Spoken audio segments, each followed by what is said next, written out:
오늘 말씀의 제목은 베다니에서 일어난 사건이 되겠습니다. 베다니에서 일어난 사건. 1절에서 8절까지 내용은 마리아가 향유를 부은 사건이고요. 9절부터 11절까지 나사로까지 죽이려고 하는 모의 사건이 되겠습니다. 그리고 12절부터 19절까지는 예루살렘 입성 사건입니다. 오늘 말씀의 장소는 죽은 나사로를 살리신 장소인 베다니입니다. 이것이 비슷한 보면 오늘 본문에 보니까 마태복음 26장 6절에서 나오고 마가복음 14장에도 나옵니다. 그러나 그 내용과 동일한 내용이라고 주장하는 학자들도 있고 다른 내용이라도 보는 학자들도 있습니다. 강해 시간이기 때문에 이런 얘기를 하는 겁니다. 강해는 풀이를 조금 해준다는 뜻이에요. 그래서 어떤 사람 동일하고 저는 다르게 봅니다. 왜냐하면 날짜가 구분이 다르거든요. 6월절 엿새 전에라고 시작하고 있습니다. 오늘. 그러나 이제 마가복음 14장에는 6월절 이틀 전에 뭐 이렇게 또 영어가 나오기 때문에 영어가 조금 다릅니다. 그렇게 유념하시고 들으시기 바랍니다. 6월절 엿새 전에 일인데요. 더 자세히는 인류를 위한 구원 계획으로 하나님께서 우리 독생자이신 예수님을 어떻게 준비시키는지를 알 수 있는 대목들이 나와요. 더 자세히 말하면 장례를 준비한다는 걸 알 수 있습니다. 이 베다니에서 일어난 사건을 통하여 신자들이, 즉 믿는 자들이 어떻게 예수님을 섬겨야 될지를 우리는 살펴보게 됩니다. 신자의 영역에서 볼까요? 첫 번째, 예수님을 위한 잔치를 열어줘요. 예수님을 위한 잔치를 열어줍니다. 잔치는 초대된 누구나 와서 즐길 수 있지요. 초대된 사람은, 그죠? 우리는 우리 시골에는 우리 어르신들이 많지만은 어르신들이 잔치할 때는 옛날에는 집에서 혼례식을 했죠. 여기서 집에서 혼례식 하신 분 있어요? 자기 집에서 또는 남편 집에서 혼인식 이렇게 저라고 이렇게 한 거 뭐 없어요? 저희 부친 저희 부모님은 집에서 하셨어요. 그래서 제가 기억은 안 하는데 사진이 집에서 한 게 있더라고요. 그래서 옛날에 이제 닭도 놓고 원앙도 갖다 놓고 이렇게 한 게 사진 찍어놓은 장면이 있어서 기억이 납니다. 집에서 이렇게 초대를 했어요. 초대를 하니까 초대한 사람들의 이제 어떻게 행동하는가, 그 신자의 모습과 아닌 모습을 보게 됩니다. 예수님을 초대하는 것은 대부분 이제 잔치를 열어줄 정도이면 감사한 일이 있겠죠. 감사해서 이제 왜 무슨 감사가 있어요? 죽은 나사로를 살려줬거든요. 여러분 죽었어요. 죽은 사람을 살려줬으니 덤으로 더 사는 거죠, 인생. 그러니까 자기가 이때 갖고 있던 많은 재산이 있다고 생각해 봅시다. 저의 부친 저한테 5천만 원을 남겨줬다. 적은 돈이 아닌데 갑자기 5천만 원이 생겼으니, 그죠? 저는 좋죠. 근데 죽은 사람이 살았으니까 그 돈 다 자기한테 무용지물인데 자기한테 다시 돈이 되죠. 이제 그걸로 잔치를 하는 거예요. 잔치를 해주는 거예요. 그래서 이제 잔치를 하면서 초대 가수도 부르고, 윤한기 옛날에 목사님 되셨는데 김정식 그분도 목사님 되셨어요. 이런 분들을 해가지고 초대도 하고 이렇게 얘기도 하고 이런 잔치 노래도 하고 연극하는 사람도 부르고 또 나팔수도 부르고 음악대도 부르고 이래서 많이 강한 분위기가 좋아지고 있었습니다. 잔치를 열어준 이유가 뭐냐면 예수님을 높여드리는 거죠. 높인다는 뜻은 덕을 칭송한다. 예수님이 나에게 하신 덕. 나사로에게 한 건 뭐죠? 나사로의 죽음을 벗어나게 하시고 다시 생명을 주셨다는 거죠. 부활케 했다는 거죠. 그것을 통하여 동생들은 어때요? 마리아와 마르다는 기쁨이 회복됐죠. 죽은 오빠를 다시 보게 되니까 얼마나 기쁘겠습니까? 아이고, 오빠가 죽었어야 내가 얻는 게 많은데 이런 생각하는 게 아니고 진실되게 오빠의 그 생명을 생각한 동생들이었던 것 같아요. 그래서 잔치를 아주 초대하는데 기쁘게 행동하는 모습을 보게 됩니다. 즉 예수님에 대한, 즉 신에 대한 인간의 마땅한 도리를 오늘 보게 돼요. 첫 번째 행동을 보면 나사로의 행동이에요. 큰 행동이 있는가 볼까요? 본문에 보세요. 2절 예수님과 함께 앉아있더라. 아멘. 이거 어려워요, 여러분. 이거 쉬울 것 같죠? 사람을 초대했잖아요. 초대해서 자기를 살려주신 건데 나사로는 다른 일 안 하고 예수님 옆에 딱 앉아있는 거예요. 자세 잡고 앉아있는 거 같죠? 그죠? 그렇지만은 그게 어렵다는 거예요. 예수님 옆에 딱 앉아가서 예수와 함께 있는 거예요. 누가 중요한 걸 아는 거죠. 여러분 예수님 오셨으면 예수님 옆에 있는 게 가장 그 사람의 행복인 거예요. 여러분 가장 행복한 일을 하실 수 있는 신자가 되시기 바랍니다. 사랑하는 사람 옆에 앉아있는 게 가장 행복하지. 사랑하는 사람 1분도 못 보고 하루 종일 돌아다니다. 제가 가끔 그런 날이 있었어요. 우리 사모를 사랑하는데 제가 사모를 사모합니다. 그러는데 어느 날 바쁘다 보면 1분도 얘기 못하고 서로 댕기다 잘 때 왔나 아이카를 딸이 있어요. 서로 좀 그런 날은 좀 그렇다는 거예요. 근데 죽은 나사로가 살아났어. 제일 뭐 다른 일도 하고 싶었겠지만 예수님을 초대하고 나서는 한 그의 행동은 뭐냐면 예수님과 함께 앉아있다는 거예요. 예수님 옆에서 예수님 얘기를 듣고 있고 예수님의 과 함께 기쁨을 나누고 있어요. 주인 입장에서는요, 다른 손님들도 있을 텐데 돌아다니고 맞을 수도 있겠지만 그렇지 않아요. 예수님과 함께 있어요. 손님을 뻘쭘하게 하지 않는 게 참된 예의예요. 손님을 초대해놓고 한 개도 신경 안 쓰면 손님 어떨까요?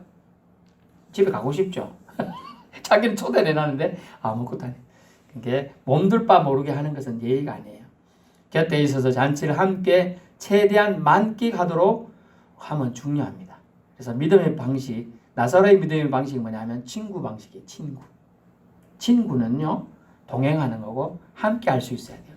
허물없이 얘기를 할 수 있는 사람이 친구 관계죠. 쟤한테 이런 말을 했다가는 말을 옮겨가지고 안 좋다. 이러면 친구가 안 될 수 있어요. 그래서 가급적 친구가 할 수 있도록 말 조심을 해야 돼. 말 조심을.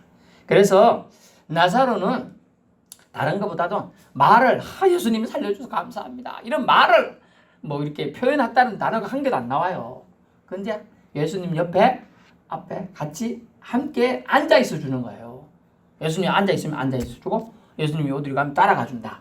화장실이 어디 있는가 안 물어도 눈치 딱 보고 예수님 화장실 가고 싶어 하는구나. 눈치 보고 이리 따라오세요 하면서 그런 역할을 지금 하고 있는 거죠.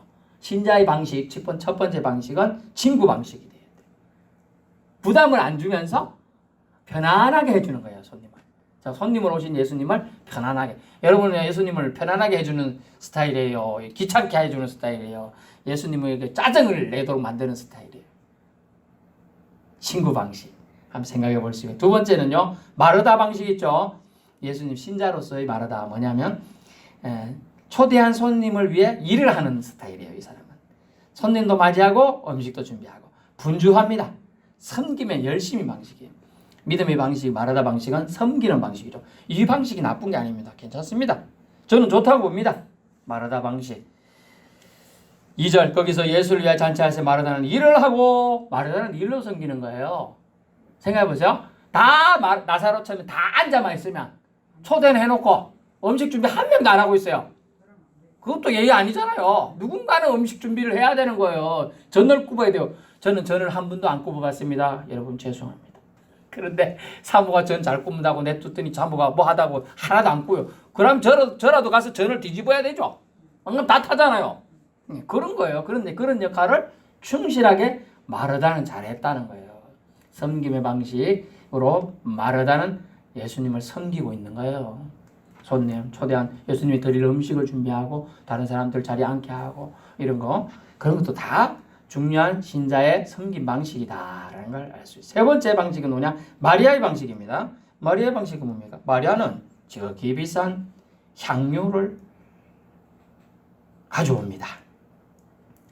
마리아는 당시에 자기 집을 찾아온 손님에게 발 씻을 물을 주는 것이 관례였어요. 풍습이었습니다. 그런데 마리아는 물 대신에 아주 값비싼 향료. 왜 아주 값비싸다 하면 그 향료 한 건의 값이 300데나리온이나 넘는다고 해요. 본문에 보니까 5절에 300데나리온 이상 팔아 가난한 자에게 주지 않으니 300데나리온이면 노동자 하루치 품삯이 데나리온이 1데나리온. 근데 300데나리온이니까 300 곱하기 노동자 하루치 품삯을 하는 거예요. 만약 10만 원이면 3천만 원. 5만 원이라면 1,500만 원이 넘는 돈이에요. 적은 돈이 아니죠. 꼬락저리 다 빠지겠네. 그거를 이 머리 어떤 성경에는 머리에 부었다는 얘기도 여는 발에 부었다는 그. 자, 요거는 요 정도밖에 안 되는데 한나대는 한 이 정도 항아리에 든 겁니다. 그걸 다 붓는 거예요. 엄청난 양이겠죠. 조금만 보도 냄새가 엄청나게 진동하는 향수인데 어디서 나는 인도에서 나는 거라 이스라엘하고 인도는 거리가 제법 됩니다. 수입산이에요. 한마디로 말하면 옛날 우리가 항공기도 벗고 배도 배 타고 몇 달 걸려서 가서 가져오는 그런 거리에 있는 인도에 가가지고 수입한 걸 요만큼 아니고 이만큼이나 갖고 있었으니 아마 결혼 지참금이었지 않느냐 뭐 이런 얘기도 하는데 엄청난 양의 값어치가 나가는 것을 지금 마리아는 예수님께 부어드립니다. 그것도 발에 붓습니다. 그리고 자기 머리털로 그인 발을 닦아요. 여자의 보물은 뭐냐 하면 그때 당시 여자들은 머리카락이에요. 우리 결혼하신 분들은 머리를 짧게 하시고 파마도 하셨잖아요. 옛날 이스라엘적인 머리는 이게 파마 이런 게 없잖아요. 다 긴 머리입니다. 생머리예요. 그런데 그 머리카락으로 예수님이 발을 비누 닦듯이 이렇게 닦아주고 막 이렇게 하는 거죠. 지금 머리를 소중하게 생각하는데 머리카락을 그걸로 가장 지저분한 부위라고 할 수 있는 발바닥을 닦고 있는 거예요. 발등을 닦고 있는 거예요. 여러분 그것을 한번 생각해 보세요. 향유 냄새는 온 집에 가득했다 기록되어 있어요. 예수님의 희생을 준비하는 일련의 과정임을 알 수 있어요. 희생이 뭡니까? 죽으심이죠. 십자가에 못 박혀 죽이시면. 마리아의 믿음의 방식이 뭡니까? 희생이에요. 자기 희생. 여러분 여자가 가장 소중한 것을 희생시키면서 지금 예수님을 섬기고 있죠. 눈물이죠. 향유는요 예수님 발에 자신의 머리카락을 비벼서 지금 예수님 발을 닦이고 있는 거죠. 공간적으로는 집안에 풍기지만 여러분은 그 향유를 발에 부었어요. 자기 머리카락으로 닦았어요. 그러면 마리아의 머리에서는 무슨 냄새가 날까요? 발바닥 냄새가 날까요? 향유 냄새가 날까요? 향유 냄새가 나죠. 엄청난 양인데 우리가 물 한 대야 생각해 보세요. 물 한 대야 그만큼의 향유가 가득 찬 걸 지금 붓고 그걸 닦았다니까요. 머리 그냥 제가 세상 표현으로 해볼게요. 향유로 머리가 떡진 거예요. 지금 딱 붙은 젤 발라봤죠? 젤 안 발라봤어요? 그걸로 쫙 된 거 지금. 자, 이 의미는 뭐냐? 머리카락은 마리아가 다니는 곳마다 따라다닐 수 있죠. 머리카락 머리 묻어 있잖아요. 마리아가 가는 대로까지 따라다니잖아. 향유를 온 세상에 퍼뜨릴 수가 있는 거예요. 하나님의 사랑, 예수님의 희생을 전할 수 있는 거예요. 마리아는요. 그것에 투영되어 있습니다. 예수님의 향기를 전할 수 있다라는 뜻으로 해석이 가능합니다. 그리고 마리아의 방식은 뭐죠? 희생의 방식이죠. 그러면 이제 신자들의 베다니 사건을 통해서 신자들의 섬김을 받는데 이제 배신자를 볼까요? 가룟 유다가 나옵니다. 가룟 유다. 예수를 잡아줄 악한 계획을 가진 자의 음모를 꾸미는데 가담을 합니다. 그러면서 그는 마리아가 한 행동에 뭐라고 했느냐? 300돈을 팔아가지고 가난하게 주지 않고 너 무슨 짓 했어? 이런 이상한 짓을 하다니 하면서 마리아를 질책을 합니다. 물론 제자로서 할 수는 있겠습니다만은 제자는 서성이 없을 때는 잔소리나 질책할 수 있겠죠. 근데 서성이 지금 있습니까 없습니까? 서성 대신 예수님이 계신단 말이에요. 근데 더 위에 사람이 가만히 있는데 자기가 제 표현을 쓸게요. 설치면 돼요 안 돼요? 안 되는 거예요. 자 얘기를 예를 들어볼게요. 아빠 부모님이 계신데 동생이 잘못했다고 형이 동생을 집박는다든가 동생을 그 자리에서 됐다고 혼내면 그 엄마 아빠한테 욕일까요? 잘하는 걸까요? 못하는 거예요. 부모님이 계신데 그렇게 하는 거는 부모를 욕되게 하는 거예요. 사실은 알고 보면 네가 부모 앞에서 네가 네 동생을 그렇게 하느냐 이렇게 되는 거죠. 그래서 지금 가룟 유다는 예수님도 지금 안 보이는 거예요. 사실은 파란불 각오를 이미 했기 때문에. 그래서 악한 계획을 그는 생각하게 되는 것이죠. 그런데 설명을 해주죠. 왜 그가 그렇게 말했는 것은 가난한 자를 위함이 아니라 6절 도둑이라 돈깨를 마고 거기 넣는 것을 훔쳐가미르라. 여러분 이 돈깨가 있으면 이렇게 원래 이제 헌금하고 연보하고 하면 꺼내는 사람도 있는데, 오늘 바쁜데 네가 좀 꺼내와라 하면 꺼내면서 아이고 한 개도 이렇게 늘었다. 그 얘기 이제 되는 거예요 지금. 사람들이 예수님이 오늘 아이고 내가 38년 동안 병자로 있었는 보침 해주시고 내가 중풍병에 걸려 꼼짝도 못하고 있는데 다 낫게 해주셔서 너무 감사합니다. 이거 돈 조금 안 되는데 갖고 가서 예수님하고 맛있는 거 드세요. 알았어 하고 그냥 이렇게 된 거예요. 뒷주머니를 찼어요. 그러니 그것을 사람들이 그래도 알만한 사람은 다 알겠죠. 며칠 전에 뭐 받은 거 봤는데 아무것도 없다 한다. 이상하다가 된 거예요. 그래서 기록이 요한은 그것을 몇 번 봤던 것 같아요. 그래서 요한은 기록해 두고 있어요. 그러면서 예수님은 말합니다. 그를 가만두어 나의 장래할 날을 위하여 그것을 간직하게 하라 라고 말합니다. 간직하게 하라 말합니다. 간직하라. 마가복음 14장 9절을 보시면 마리아의 행동을 오히려 7절 나의 장래를 위한 행동이니까 나중에 기념해서 세상 끝날까지 이 마리아의 행동을 예수님이 장래를 예비하는 그 행동을 기념하라고 해서 우리가 특별한 절기 때마다 그걸 하는 겁니다.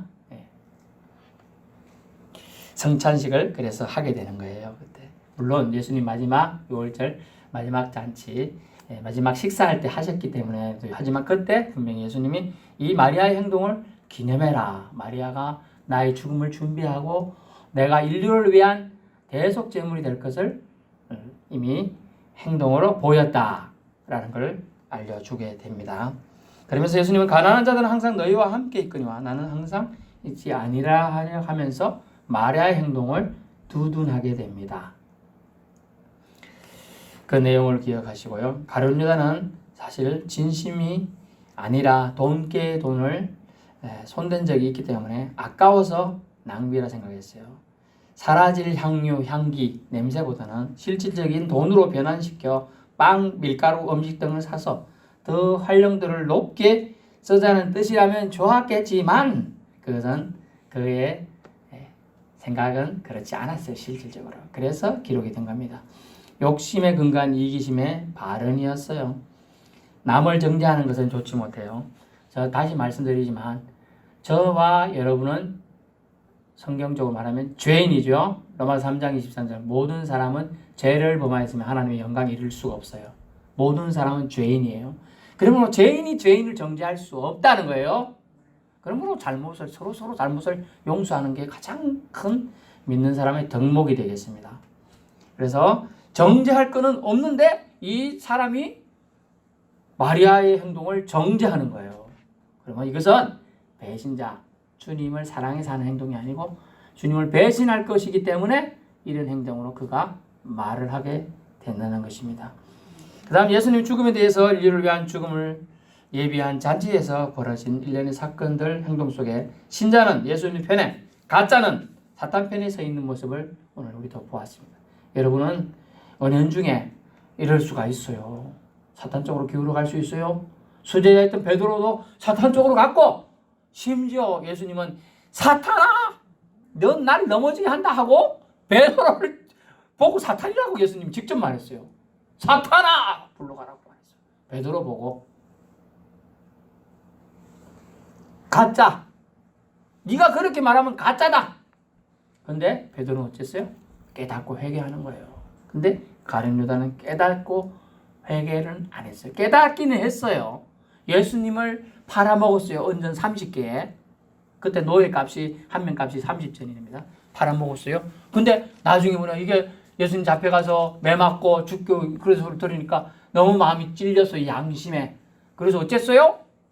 깨닫긴 했어. 후회가 됐어. 양심이 찔렸다는 거 후회가 됐어. 그런데 회개 다시 안 가고 그냥 가갖고 목매달아 죽었어요. 후회. 깨닫는 거는 가지고 되는 게 아니고 구원은 깨닫고 돌이켜야 돼요. 돌이킬 회. 깨닫고 다시 와야 돼요. 와서 하나님 잘못했습니다. 예수님 잘못했습니다. 예수님 죽고 없다 그래도 하나님한테 사죄를 구해야죠. 그리고 하나님은 용서해 주실까요? 안 해줄까요? 용서해 주지요. 아무 죄 없는 우리아를 죽게 만드는 다윗도 용서해 줬는데 하나님은 자신에게 돌아와 회개하는 영혼은 결코 발로 안 차고 품어주신다는 거예요. 그 시기를 그런데 놓치면 안 돼요. 절대로.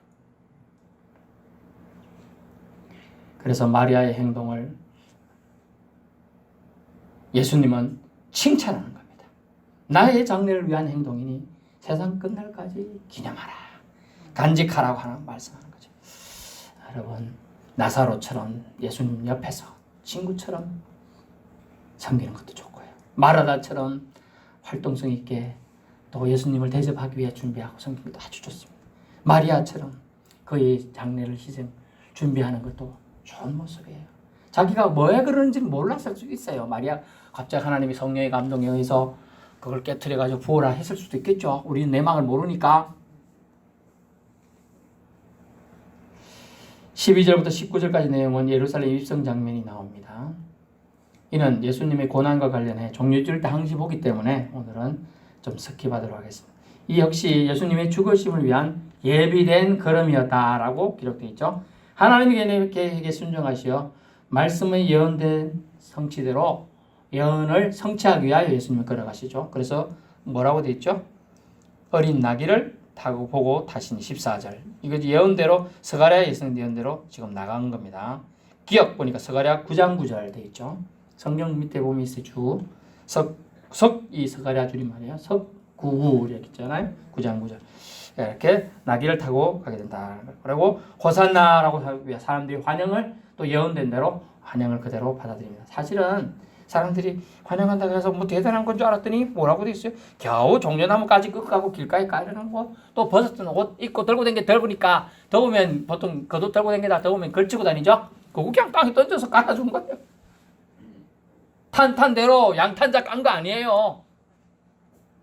사실은 초라한 입성이죠. 그렇게 예언되었기 때문에 그렇게 주님은 걸어가셨다는 거예요. 배신자 두 번째는 누굴까요? 대제사장들과 바리새인들인데, 대제사장들은 10절에 나와 있죠. 대제사장들이 나사로까지 죽이려고 모해요. 사람이 자기를 합리화하고 자기 죄를 덮으려면 더 많은 거짓말과 더 많은 사악함들이 들어온다는 거예요. 자기 죄를 죄가 없는 것처럼 하려면 오늘 찬양처럼 예수의 보혈로 덮고 예수님께 의지해가지고 이걸 해결받으려고 생각 안 하고 죄를 덮어보려고 덮었죠. 모래로 여러분 뭔가를 신발 숨기다 덮었어요. 그리고 모래 걷어내면 또 나오죠. 물 한번 파도가 쓱 치면 다시 나온단 말이죠. 죄는 없어지는 게 아니에요. 해결받아야 돼. 해결은 주님의 보혈로 정함에 돼야 돼요. 주님께 맡겨야 되는 거예요. 그래야 그 문제 해결된다는 걸 기억하시기 바랍니다. 그러니까 이게 기억 안 하고 이 사람들은 오히려 나사로 때문에 사람들이 왜 산정인이거든. 예수님이 살려주시다는 정인이 돌아다니니까 그들 표현으로 나 살았다 하고 돌아다니면서 나 살았다 하고 돌아다니니까 뻘뻘뻘 돌아다니면서 눈에 가시처럼 보이거든. 저것도 죽여라 이렇게 된 거예요. 악은 계속 악을 낳는 거야 여러분. 그런 악함이 주님을 배신하는 거예요. 하나님은 선으로 갚으셨지만 저들은 악으로 계속 나온다는 거예요. 그래서 성경 뭐라고 했습니까? 선으로 악을 이기라. 아멘. 선으로 악을 이겨야 되는 거예요. 바리새인들은 어떻게 배신했어요? 19절. 바리새인들이 서로 말하되 너희 하는 일 쓸데없다. 예수님을 죽이려고 나사로까지 죽이려고 하는 것이 쓸데없다. 보라. 온 세상이 그를 따르는도다. 이러고 말했어요. 깨닫는 것이 뭐예요? 그런데 여러분 안타까운 것은 그렇게 말은 했습니다. 근데 보면서도 믿지 못하는 어리석음 느껴져요. 깨달으면서도 회개치 않는 안타까움이 저는 느껴집니다. 여러분 이것을 보면서 알 수 있는 게 한 가지가 있어요. 아주 중요한 신앙의 원리인데요. 신학의 체계를 완성했던 사람 중에 한 명의 칼빈이라는 선생이 있습니다. 그래서 그가 5대 원리를 말했는데요. 그 중에 한 가지 아주 중요한 원리를 지금 말씀드려요. 그것은 구원의 전적 선택이 있어요. 구원을 전적으로 하나님이 선택했다. 아멘. 저와 여러분의 구원을 선택한 줄로 믿으시길 바랍니다. 그렇지 않으면 여기 와서 앉아 있을 수가 없어요. 잘생기고 똑똑한 사람이 와 있어야죠. 구원은 전적 선택이에요. 바리새인들 얼마나 똑똑합니까? 얼마나 학식이 뛰어납니까? 그러나 그들은 예수님이 살리신 자가 돌아다니는 걸 보면서도 믿을 수가 없어요. 또 깨닫기도 해요. 좀 전에 19절 말 깨달은 거죠. 너희 하는 일을 쓸데없다. 보라, 온 세상이 예수님을 따르는 거야. 예수님이 정말 메시아처럼 보여 라고 깨달아집니다. 하지만 회개치가 않아요. 회개치 않으니까 믿을 수가 없는 거예요. 그래서 여러분, 구원의 전적 선택은 이 바리새인들과 대제사장들이 아니라 가난하고 약하고 찢기고 장애자들이며 사람들의 멸시를 받고 저주를 받으며 눈물을 수없이 흘린 자들이며 병으로 인하여 고통받는 자들이었다는 거예요. 하나님은 가난하고 힘들고 고아와 가부와 상처받고 찢긴 자들을 위한 하나님이심을 여러분 기억하시기 바랍니다. 그들의 눈물의 기도, 그들의 한숨 썩인 탄식의 소리를 하나님 절대 외면하지 않고 다 듣고 계신다는 거예요. 구원의 전적 선택이 있어요. 여러분, 그 구원의 전적 선택이 저와 여러분을 강건해서 사로잡은 줄로 믿을 수 있게 축원합니다. 그 사랑이 저와 여러분을 붙들고 있는 거예요. 사탄 마귀는 여러분 하나님과 우리 사이를 막 하나님 우리 붙들고 있는 손을 막 끊으려고 별짓을 다 합니다. 간지럽히기도 하고요. 돈으로 꼬시기도 하고요. 다른 것들로 막 무효합니다. 그러나 하나님은 그 강건하신 팔로 꽉 잡고 있습니다. 우리를 놓으실까요? 안 놓으실까요? 안 놓으셔. 아멘. 그런데 저와 여러분이 좀 놔주세요. 저 좀 이렇게 가고 싶습니다. 이런다는 거예요. 구원의 전적 선택 기억하세요. 저와 여러분은 선택받은 자예요. 선택에 부끄럽지 않게 믿음 생활 충실히 잘 해갈 수 있기를 예수님 이름을 빌어서 축원합니다.